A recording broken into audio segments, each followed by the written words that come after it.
Hey folks, welcome to Leader Talk. I'm SEAC retired John Wayne Troxell, and welcome back for another episode. We've titled this is part of our current events series. This one is called Current Situation, Stay Alert, Stay Safe. So I hope everybody had a Merry Christmas and a Happy New Year, Happy Holidays to everybody.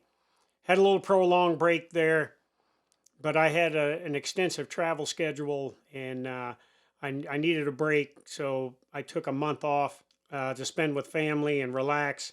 Also got after my health, down 30 pounds. It's amazing what intermittent fasting and better, healthier choices will do for you. And I also, if it sounds like I'm talking with a lisp, I'm on week 6 of the Invisalign now. So everything health-wise is going in the right direction for John Wayne Troxell. So let's get to it here. New Year's Eve, we had 2 attacks in our homeland. One was a terror attack in New Orleans, and the other, we still don't know what kind of attack it could be. I label it a terror attack because of the nature of it in Las Vegas. In New Orleans, an American citizen, a military Army veteran, drove a rental truck that had explosives in it. He was wearing body armor. He was wearing a helmet. He had weapons inside the vehicle. And he went down a busy road in the French Quarter on Bourbon Street in New Orleans, a place that I've been before, where there's tons of people out there that are just out having a good time. And you can imagine how many people are out there on New Year's Eve. And he proceeded at a high rate of speed to plow through people that were just there having a good time. And the result was 14 innocent civilians were killed in action, fellow Americans, and at least 30 were wounded by this heinous attack. This gentleman also put out some ice chests, some coolers, along some of the areas there in New Orleans that had explosives in them. Basically, improvised explosive devices using water chests. He ended up getting into a crash, had a shootout with the police. He did shoot some innocent civilians, but ultimately the good guys prevailed and the police killed this individual. What we further learned about this individual, yes, he was an American citizen, born and raised here. He did serve his country. He was a veteran. And he had been through a couple divorces, had a little bit of rough periods in the military. And ultimately, according to his brother, he was radicalized and inspired by ISIS. He had an ISIS flag on the truck that he was driving. He was inspired by them to go out and get after conducting attacks on their behalf. This is what we call an inspired attack. In the end, it was just a very terrible situation. Now, the other guy in Las Vegas was also an American citizen, was also a veteran. He was an active duty Green Beret, had 19 years of service, was a master sergeant, was on leave, and had an extensive combat record and service record. And he rents a Tesla truck, one of those super trucks, in Colorado, drives it to Las Vegas. It's got explosives in it. He's got weapons in it. And he parks it in front of a property owned by the family of the president-elect. And according to law enforcement, he shot himself in the mouth, and he must have had a timer on the explosives because the explosives detonated. These bombs were crudely designed, which is surprising for a man with this much special operations experience. It did little damage to the hotel, and if you watch the video of them exploding, they were very minor explosions. So that kind of baffles me that a man with this experience, if he was going to do this kind of attack, would do that. Second of all, anybody that's been around special operators know they love their firearms, and they know they love to kit them out with advanced optics and night vision stuff and things like that. The weapons this guy had on him were completely bare, which is very unusual, again, for someone with this much special operations experience. And so this one here, we don't know what the motive was right now. You know, listening to news reports and things like this, the family said, you know, hey, he was a big supporter of the president-elect, and he was a good guy on the teams and all of this stuff. So we don't know what the reasons were that this guy conducted this attack or how the attack was carried out. So I'm not going to speculate on that. All I know is this, that 2 Americans, 2 veterans of military service did these attacks. One guy obviously was radicalized and inspired by ISIS, a heinous terrorist organization. The other guy did this attack. In my opinion, it's a terror attack too, because anytime you got explosives going off and things like this, it's to create terror. Obviously, generally it's to kill people, but it's to create terror so people live in fear. And so the why of it is very interesting. And so what we have to ask ourselves is this: why would two American citizens, two who served their military, who swore an oath to support and defend the Constitution of the United States against all enemies, foreign and domestic, and served honorably, why would they do this kind of thing? And how did we get here? So, on the next segment, we'll talk about my opinion on how I think we got here. But first, let's hear from our sponsors at Downrange Supplements. Downrange Supplements. As the brand of the troops, we produce only the highest quality supplements conducive to mission effectiveness. Whether it's our fully dosed pre-workout, recovery and rehydration, or Mermite protein, it's time to continually improve your fighting position with Downrange Supplements. Go to www.downrangesups.com today and take your training to the next level. Hey folks, welcome back to Leader Talk. SEAC retired John Wayne Troxell here. In the first segment, we talked about the two New Year's Eve attacks in our country in New Orleans and Las Vegas. But how did we get here? So I'm going to give you John Wayne Troxell's opinion on why we're here. I think the reason we're here and where people feel comfortable doing these kind of attacks, they're also on Christmas Eve in Germany, was a person there radicalized with the same kind of ideology that the guy in New Orleans had, drove through a market there and killed 5 innocent Germans using a vehicle as well. But I think it's a combination of circumstances. First of all, and I've talked about this on previous episodes, you got to look at where the United States stands in the world. We are the greatest nation in the world, bar none. I don't think you're going to get anybody around the world to argue against that, which is why people hate us so much. We do things right. We have a great economy. We have a great military. The American dream is alive and well in the United States, contrary to what you might hear from people within this country, and especially people in Washington, D.C. But if you look where we're at, we're in this great power competition with China now. Across the elements of national power, diplomatically, in the information domain, militarily, and economically. This tariff war is kind of going on, and it's going to, after 20 January, it's probably going to get more intense, and we'll see as we move forward. Also, there's 2 wars going on in the world right now, 2 major wars, one in Ukraine and one in Israel, that we support because Ukraine is a partner of ours. Israel is an ally of ours. And so we support them with funding, but also with military support as well. And Iran, who is one of our arch nemesis, is the #1 state sponsor of terrorism around the world, and they are constantly looking to disrupt the world order with terrorism, and regionally in the Middle East looking to disrupt things because they don't like it that the United States is there. Also, North Korea is somebody that ever since the Korean War we've had problems with. There's 10,000 North Korean troops fighting in Ukraine right now on behalf of Russia. So they're another problem. And then I've talked before about the nascent threat of traditional terrorism, meaning ISIS, Al-Qaeda, and any of these other splinter organizations located around the world that are looking to cause terror. And I talk all the time that ISIS and Al-Qaeda both have an ultimate goal of planning, preparing, exporting, and executing terrorist attacks in Western Europe and in North America, and most importantly in the United States. But if the target is too hard, if we've hardened the target too much for them to be able to export attacks in, then they will work through areas to inspire and facilitate attacks like the one that happened in New Orleans. And I'm not saying ISIS has taken responsibility for this attack, but this guy that did the attack was enamored and radicalized by ISIS and took it on his own to go out and do this attack on behalf of ISIS.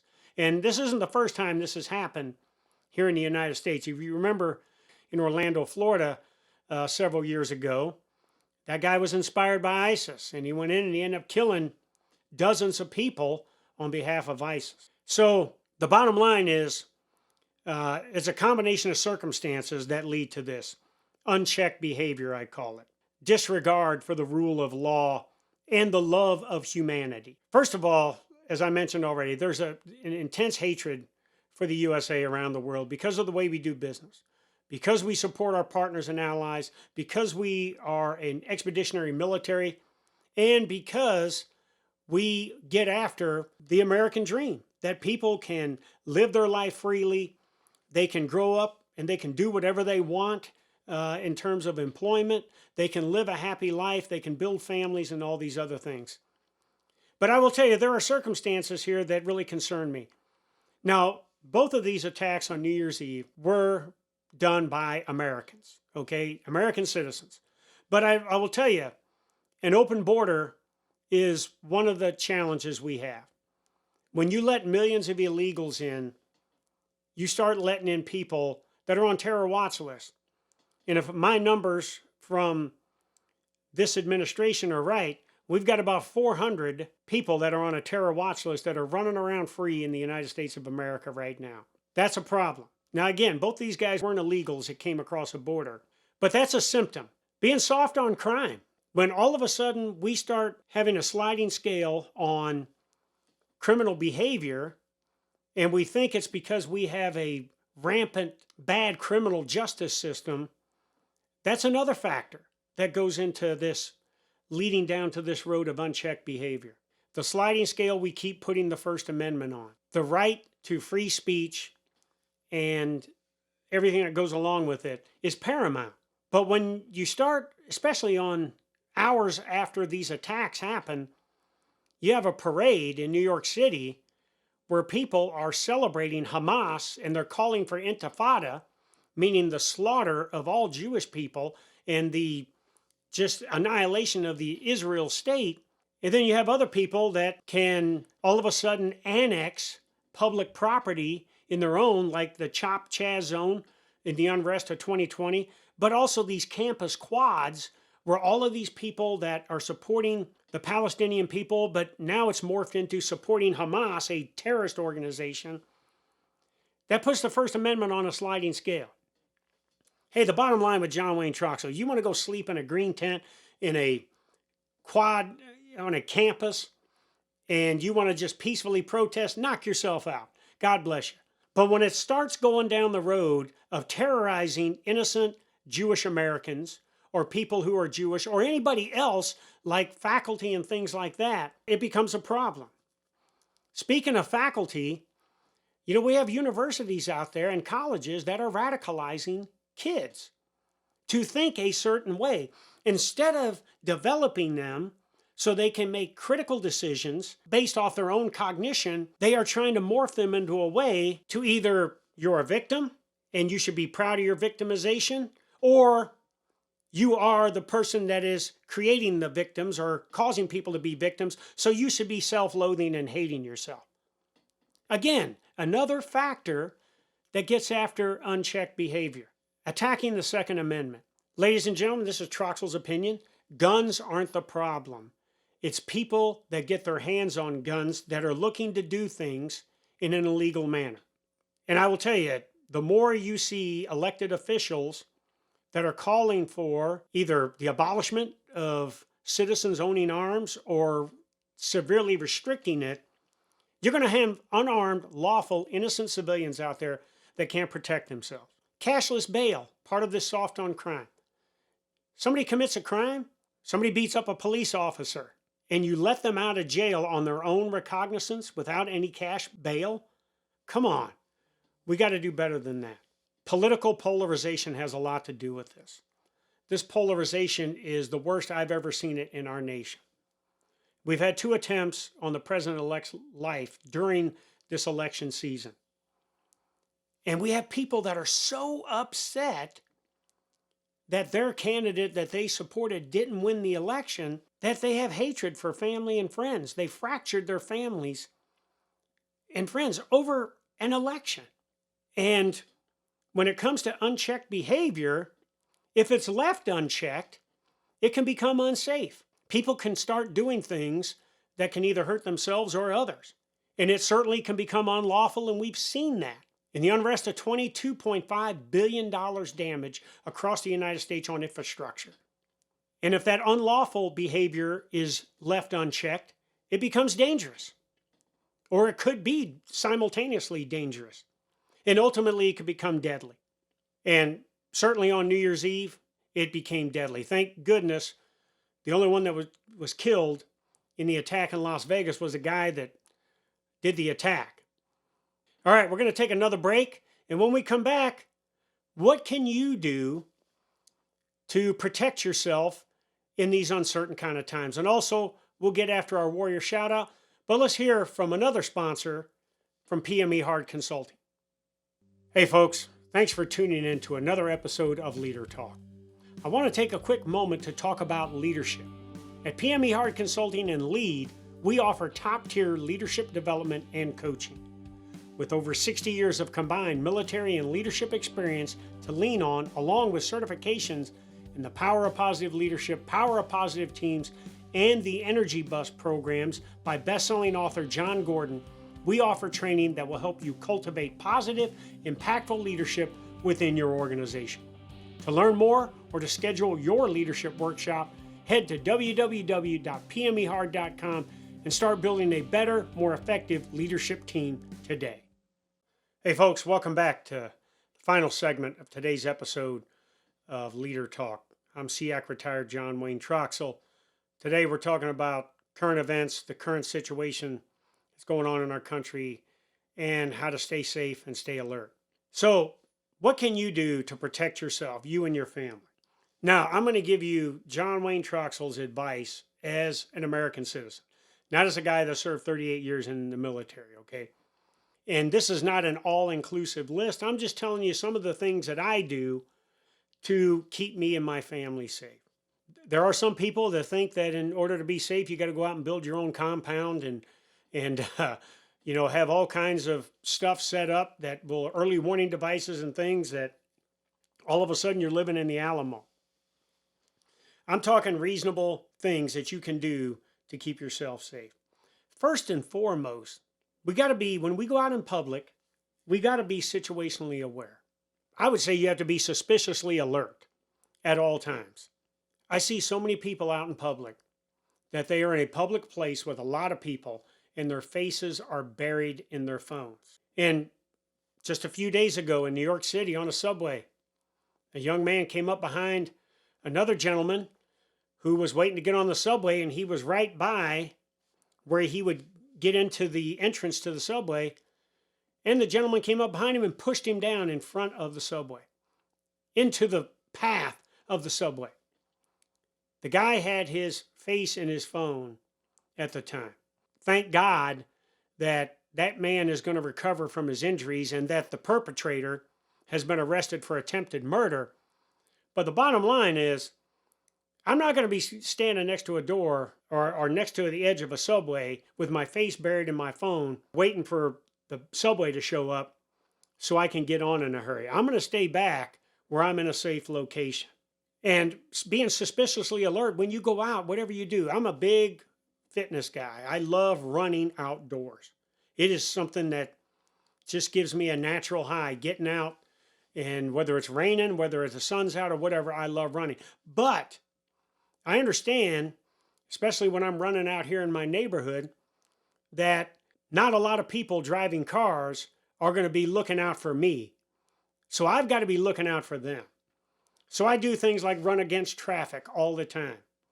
And if there's a vehicle coming down the road, I'm not just on the other side of the white line on the street. I am up on the sidewalk, or I am up on the dirt or whatever it is there. I got a lot of areas here without sidewalks, but I'm hugging the dirt and I'm way out of the way of any kind of vehicles. And when it comes time for me to cross the street, even though I have a crosswalk and I have the right of way, I make sure I have the attention of that person that is maybe coming through a roundabout or something like that. But I'm a situationally, when I go to a store, especially not on a military installation, when I go to a store, I make sure I know where the entrances, the exits are, and I make sure I am looking out for other people and what they're doing. Some people will say that's paranoid. I will tell you through, my extensive combat experience, 5 years in combat, that is just the way I think now and the way I'm wired. And we as Americans got to be wired that way, that we are constantly looking out to protect ourselves. You got to safeguard your home. I'm not telling you that you got to go out and buy firearms, but you got to have some kind of system in place with obviously locks, but alarms, early warning kind of stuff, whether it's lights or stuff like that. Or like I got 2 barking Yorkies anytime anything moves. You got to have something. Now, don't get me wrong, the Second Amendment is alive and well in the Troxell household, and I still have some I do have some non-lethal stuff to assist as well, and I have rehearsed if somebody tries to enter into my home from the key avenues of entrance that they would try to come in. Not only have I rehearsed it, but I've rehearsed it with my wife, but I'm making sure that I am prepared that if something or somebody tries to enter into my home, it's going to be a bad day for them. Don't set patterns for yourself. Like I said, there are a lot of bad people out there. There's a lot of, and I'm not just talking about terrorists or anything. I'm talking about average criminals, criminal patronage networks that are looking to steal cars or they're looking to mug you or whatever it is.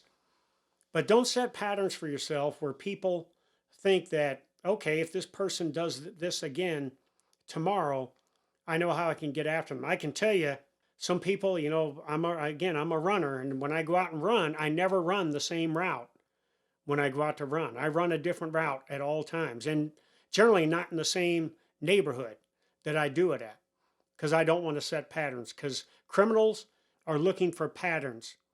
You've seen people that have been murdered that had set patterns for themselves, and the criminals were laying in wait, and they ended up losing their life. Being glued to your phone. Having a phone is a necessity now. And we have to stay connected for information and to be able to talk to our business people, our loved ones, our friends, whatever.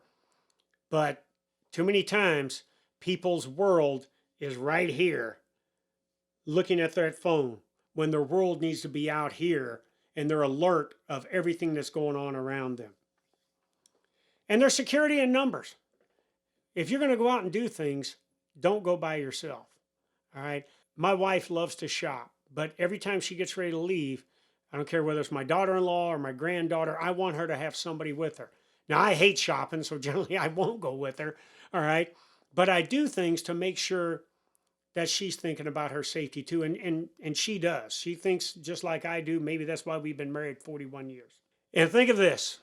And it's hard for people without military experience or law enforcement experience. Every trip out in public has to be a patrol. Meaning you have to be aware of where you're going, what you're going to do while you're there, what are people doing around you and stuff like that. And again, that's not being paranoid.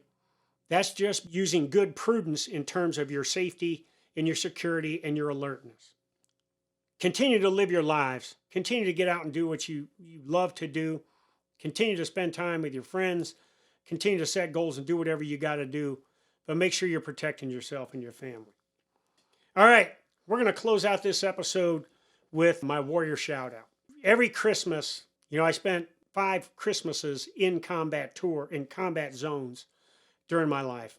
Operation Just Cause, Operation Desert Shield Storm, 2 in Iraqi Freedom, and 1 in Enduring Freedom. And my baptism by fire was an Operation Just Cause in Panama when we were alerted, marshaled, no notice, deployed and conducted a combat parachute assault into Panama City. Some of our special operations folks jumped on Torrijos International Airport. Some of our special operations forces jumped on the adjacent Tocumen military airfield. But in the end, it was a mission to take down dictator Manuel Noriega, install the rightful elected administration into Panama, and to protect American citizens and service members that were stationed down there. I never knew what combat was about till I experienced it there. As you can see, I'm wearing my shirt, United States Army Combat Paratrooper. I am proud that I was a part of that operation. But more importantly, I saw the hard work my teammates did, every service member that was associated with that mission, the hard work we did, and in the end, we prevailed. We took down Noriega. Panama's elected administration came into power, and the Panamanian citizens were no longer terrorized by a ruthless dictator. They were now living in freedom, the same kind of freedom we have here in the United States of America. So my warrior shout out goes to all of my fellow Operation Just Cause combat warriors that participated in that operation, that just showed what the United States can do in a moment's notice to bring combat firepower onto an objective, into a country, to safeguard people, and to make sure that freedom rings out. And that's it for today. Thanks for tuning in to another episode of Leader Talk. Stay tuned. We're going to get aggressive in 2025. We're going to have a lot of guests on here to talk about the art of leadership. If you like what you see, give us a follow on YouTube. Also, want to say thanks to our sponsors, Downrange Supplements. Go to downrangesubs.com if you want to change your life. Also, can't forget to give a shout out to my book, Surrender or Die, Reflections of a Combat Leader. You can pick it up on Amazon, barnesandnoble.com, or our website, pmehard.com. Also want to say thanks to our new sponsor, PME Hard Consulting. If you want to know what we do in terms of leader development and the services we provide to build organizational excellence, check us out at pmehard.com. So thank you all. God bless you all, and God bless America. Boom.